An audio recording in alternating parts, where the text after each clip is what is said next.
પ્રકરણ 2 ગુપ્તદાન. પીતાંબર પટેલનો જન્મ મહેસાણા જિલ્લાના શેલાવી ગામે ઈસવીસન 1918માં થયો હતો. તેઓ વાર્તાકાર અને નવલકથાકાર તરીકે જાણીતા છે. ગ્રામ જીવનના પ્રશ્નોને તેમણે પોતાની કૃતિઓમાં સરસ રીતે ગૂંથી લીધા છે. ગુપ્તદાન પાઠમાં ગુપ્તદાનનો મહિમા સમજાવવામાં આવ્યો છે. દાન કરવું એ ખૂબ પુણ્યનું કાર્ય માનવામાં આવે છે. ચાલો આજે આપણે આ વાર્તા સાંભળીશું. ગંગાપુર જેવા નાના ગામડામાં સરકારે ડૉક્ટર તરીકે મારી નિમણૂક કરી ત્યારથી મારો ઉત્સાહ તો ઓસરી ગયો હતો. ગામડાની મને સૂગ ન હતી. મેં જ અરજીમાં ગામડામાં નિમણૂક કરવાની માંગણી કરી હતી. પણ ગંગાપુર એને તે ગામડું કહેવું કે આંદામાન? કાળા પાણીની સજા થઈ હોય એવું લાગ્યું. આ ગામ સ્ટેશનથી 16 કિલોમીટર દૂર છે. સ્ટેશનથી અહીં આવવા માટે ન મળે મોટર બસ કે ન મળે ગાડું. નદી નાળાવાળો રસ્તો છે એટલે ઘોડા પર સામાન મૂકીને આવજા કરવી પડે. ઉનાળામાં નદીમાં પાણી ઓસરી જાય ત્યારે ગાડું ચાલી શકે. જિંદગીમાં કદી ઘોડા પર બેઠેલો નહીં. 16 કિલોમીટર કાપતા તો મારો દમ નીકળી ગયો. વાહન વ્યવહારની તકલીફ છે તેવી જ ટપાલની તકલીફ છે. અઠવાડિયામાં 3 દિવસ આવે. ગામમાં પગ મૂકતા જ મને થઈ ગયું કે હું દુનિયાથી દૂર ફેંકાઈ ગયો છું. જ્યાં સુધી ટપાલમાં આવેલું છાપું ન વાંચીએ ત્યાં સુધી ખબર શું પડે કે બહાર શું ચાલી રહ્યું છે. છતાં મેં ગમાડ્યું. મેં મનને મનાવી લીધું. હું ઓછો હવા ખાવા નીકળ્યો છું તે ગામડાની શોભાને યાદ કરતો નિસાસા નાખું. હું તો અહીં દર્દીઓની સેવા કરવા આવ્યો છું. આજ સુધી ગામડું જેનાથી વંચિત હતું એવું દવાખાનું ચલાવવા આવ્યો છું. મારે મિશનરી પેઠે માત્ર સેવાનો જ ખ્યાલ કરવો જોઈએ. ને અહીં છેવાડે એક ખૂણાના ગામમાં નિમાયો છું. એમાંય ઈશ્વરનો સંકેત હશે. આવા ગામમાં ટપાલ રોજ આવતી નથી તો દવા ક્યાંથી આવતી હોય? આ લોકોને દવા માટે કેટલે બધે દૂર જવું પડે છે. ચોમાસામાં નદીમાં પાણી આવતું હોય તો તે લોકો ક્યાં જાય? સેવા જ કરવી હોય તેને માટે તો આથી વધારે સારું સ્થળ ક્યાં જડે? જેને વધુમાં વધુ સેવાની જરૂર છે એવા લોકો વચ્ચે ઈશ્વરે મને મૂકી દીધો છે. ગામમાં ક્યાં રહેવું તે પણ પ્રશ્ન હતો. સરકારે દવાખાનાનું મકાન જુદું બંધાવ્યું ન હતું. ગામના ચોરાની એક ઓરડીમાં હમણાં તેની શરૂઆત કરવાની હતી. એટલે મારે રહેવાનો પ્રશ્ન ઊભો થયો. ગામમાં ભીખા શેઠનું ઘર જરા ઠીક કહી શકાય તેવું હતું. એમને વિનંતી કરી એટલે એમણે પોતાનો મેળો ખાલી કરી આપ્યો. દવાઓ આવી ગઈ. ભીખા શેઠની મદદથી દવાખાનું શરૂ પણ કર્યું. મેં કમ્પાઉન્ડરની માંગણી કરી હતી પણ જવાબ આવ્યો કે ત્યાં આવવા કોઈ કમ્પાઉન્ડર મળતો નથી, માટે ગામડામાંથી જ કોઈની નિમણૂક કરવી. એટલે મેં શંકર નામના એક નવજુવાનને રોકી લીધો. ગામના જ નહીં, આજુબાજુના ગામના લોકો પણ દવા લેવા આવતા હતા. આટલામાં દવાખાનું હતું નહીં એટલે લોકોનો જબરો ધસારો થતો હતો.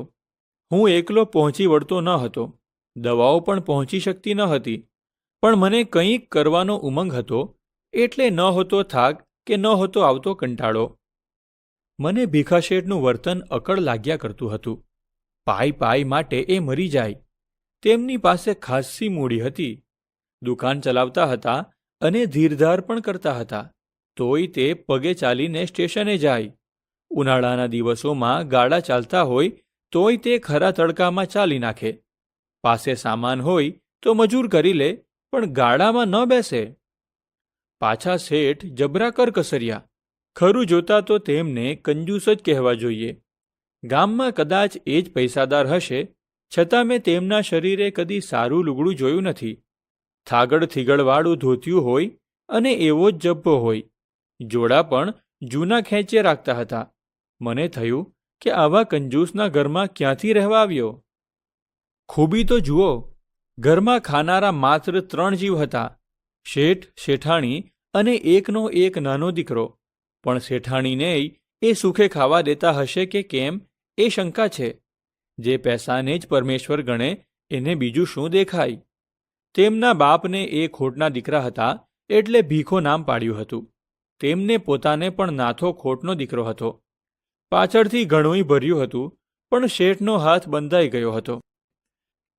જેમ જેમ હું આજુબાજુના ગામોથી પરિચિત થતો ગયો તેમ તેમ સમજાતું ગયું કે આ ગામ બીજા ગામોના પ્રમાણમાં ઠીક હતું.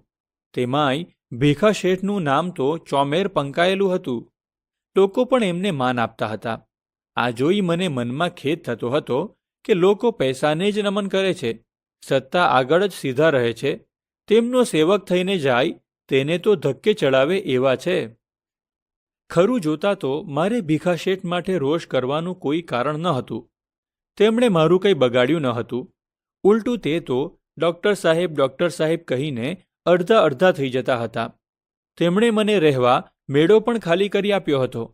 છતાં મને શેઠને માટે અંદરથી નફરત થતી હતી. ભીખા શેઠ પોતે આટલું કષ્ટ વેઠે છે એ બીજાને શું મદદ કરવાના હતા? એટલે તો હું તેમની આગળ કદી વાત પણ મૂકતો નહીં. બાકી મને ઘણીવાર થતું કે ગામ લોકો થોડીક મદદ કરે તો વધુ દવાઓ લાવી શકાય, ગામના બીજા કામ કરી શકાય. પણ ગામનો શેઠ ગણો, આગેવાન ગણો, જે ગણો તે, આવો બોદો હોય ત્યાં શું થઈ શકે? કદાચ ભીખા શેઠ વિશેની મારી નફરત વધતી જ જાત, તેમને છેક છેલ્લી પાયરીએ મૂકી દેત.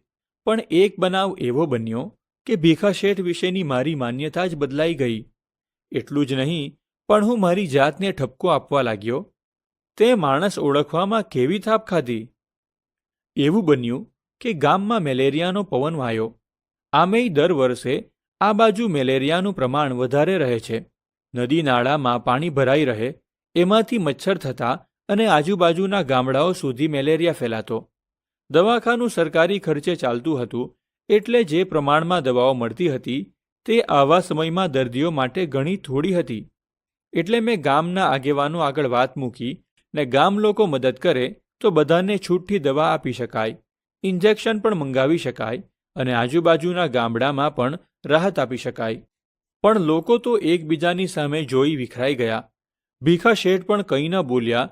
ત્યારે મને થઈ ગયેલું કે આવા આગેવાનોને જ દવા ન આપવી જોઈએ. લોકોના ભલા માટે પાઈએ ખર્ચે છે, આવાને તો લૂંટી લેવા જોઈએ. હું મનમાં આવો પુણ્ય પ્રકોપ ઠાલવતો હતો ત્યાં ભીખા શેઠ મારી પાસે આવ્યા. મને તે વખતે એવો તો રોષ ચડ્યો હતો કે તેમને સંભળાવી દઉં, પણ ગમ ખાઈ ગયો. તે આવીને બેઠા. હું કાંઈ બોલ્યો નહીં એટલે તે બોલ્યા, ડૉક્ટર સાહેબ, એક કામે આવ્યો છું. મને થયું કે કંઈક સ્વાર્થની વાત લઈને આવ્યા હશે. બોલો ને. તમે આજે બપોરે મદદ બાબતમાં વાત કરી હતી ને હું ફૂલ નહીં તો ફૂલની પાંખડી આપવા આવ્યો છું. અને મારા હાથમાં 100 રૂપિયાની નોટો મૂકી દીધી. પણ આમાં એક શરત છે. મેં તેમની સામે જોયું. તમારે કોઈને કહેવું નહીં કે મેં તમને આ મદદ કરી છે. કેમ? એમાં શું વાંધો છે? તો બીજા પણ આપવા ખેંચાય ને. મને એ પસંદ નથી. એટલા માટે તો બધા વચ્ચે હું કંઈ બોલ્યો ન હતો. એ લોકો જો ફાળો કરતા હશે તો હું તેમાં પણ તેમના જેટલી રકમ ભરીશ. મને નવાઈ લાગી. હું જેને કંજૂસ કહીને નીંદતો હતો તે ભીખા શેઠ કોઈ ન જાણે તેમ ગુપ્તદાન કરતા હતા. મને તેમનામાં રસ પડ્યો એટલે મેં તેમના વિશે જાણવા અનેક પ્રશ્નો કર્યા, પણ તે દાદ આપતા ન હતા. પણ તૂટક વાતોમાંથી મને જાણવા મળ્યું કે એ પંડે કષ્ટ વેઠતા હતા, મોજશોખ કરતા ન હતા, તે પૈસા ભેગા કરવા માટે નહીં, પણ આ રીતે છુપી મદદ કરવા માટે. હું તો આ બાબતની કોઈની આગળ વાત કરતો નથી, પણ તમે બહુ કહો છો તો કહું છું કે કરકસર કરું છું, એટલે તમને પણ થતું હશે કે શેઠ કંજૂસ છે. પણ આજુબાજુના લોકો ગરીબાઈમાં સડતા હોય ત્યાં હું કઈ રીતે મોજશોખ કરી શકું? તેમને શરીર સમ ઢાંકવા ગાભોય ન મળતો હોય તો હું કેવી રીતે નવા લુગડા પહેરી શકું? કંઈ સારું ખાવા બેસું ને થાય કે લોકોને બિચારાને ખાવાનું એ મળતું નથી ને આપણે ગળ્યું ખાવા બેઠા. એટલે એવા પ્રસંગે જે કાંઈ ખર્ચ થવાનું હોય તેટલા પૈસા જુદા મૂકું છું અને તેમાં એટલા બીજા પૈસા ઉમેરું છું અને આ પૈસા ગરીબ ગુરબાની મદદ કરવામાં વાપરું છું. હવે મને સમજાઈ ગયું કે આજુબાજુના ગામના લોકો શેઠને કેમ નમન કરતા હતા. આવા માનના અધિકારી શેઠને માટે કેવું ધારી બેઠો હતો. મારા પસ્તાવાનો પાર ન રહ્યો. મારાથી શેઠને કહ્યા સિવાય ન રહેવાયું. શેઠ, અજાણે પણ મેં તમને ખૂબ અન્યાય કર્યો છે. મેં તમને સમજવામાં મોટી ભૂલ કરી. સાચે જ તમે તો આ દુખિયારાના બેલી છો. ના ના, એવું કંઈ નથી ડૉક્ટર સાહેબ. ખરું જોતા તો જે લોકોનું છે તે તેમને પાછું આપું છું. મારા બાપ દાદા આ લોકો પાસેથી કમાયા હશે ને. પણ માણસનો સ્વભાવ જ એવો છે કે પોતે જે કંઈ કરે તે બીજાને જણાવ્યા સિવાય એને ચેન ન પડે. તમે તો એ તમારું કહેવું ખરું છે. શેઠાણી પણ મને ઘણીવાર કહે છે કે કંઈક નામના તો કરો, પણ એવો મિથ્યા મોહ શીદને રાખવો.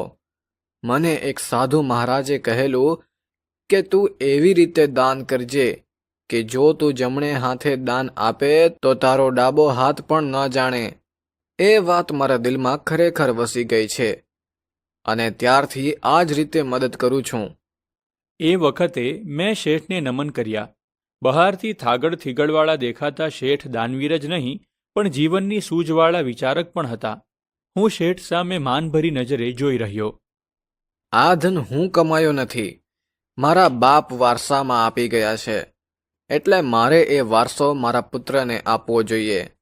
પણ હું એનો બધો નફો આ રીતે વાપરી નાખું છું. જે વારસો છે એનો હું માલિક નથી, પણ રખેવાળ છું. મારી કમાણી મને વાપરવાનો હક છે ને હું વાપરતો આવ્યો છું. હું કષ્ટ વેઠું છું એટલે ઘણાય મારી પાછળ બબડે છે. પેલા દિવસે સ્ટેશનથી તમે ગાડીમાં આવ્યા અને હું ચાલતો આવ્યો ત્યારે હું સમજી ગયો હતો કે તમે મનમાં મને કંજૂસ કંજૂસ કહી મારો તિરસ્કાર કરતા હતા. પણ ડૉક્ટર સાહેબ, શું કરું? લોકોની સામે જોઉં છું ને ગાડીમાં નથી બેસાતું. ગાડીવાળાને રૂપિયો આપી દઉં એના કરતાં પોટલું ઉપાડી આવનારને આપું તો શું ખોટું? આપણે ચાલીએ તેમાં શું દુબળા પડી જવાના હતા? હું ઘડી પહેલા જેનો તિરસ્કાર કરતો હતો તેના પગે પડવાનું મન થયું. વૈભવ ભોગવતા ભોગવતા દાન કરનાર જોયા છે, કીર્તિ કેરા કોટડા બાંધવા માટે દાન કરનારા સાંભળ્યા છે, પણ આ રીતે પોતાની જાતને કષ્ટ આપીને મદદ કરનારા છુપા દાનવીરો મેં જોયા તો નથી, સાંભળ્યા પણ નથી. મને ભીખા શેઠ દાનેશ્વરી દેખાયા. મનોમન હું એમને વંદી રહ્યો.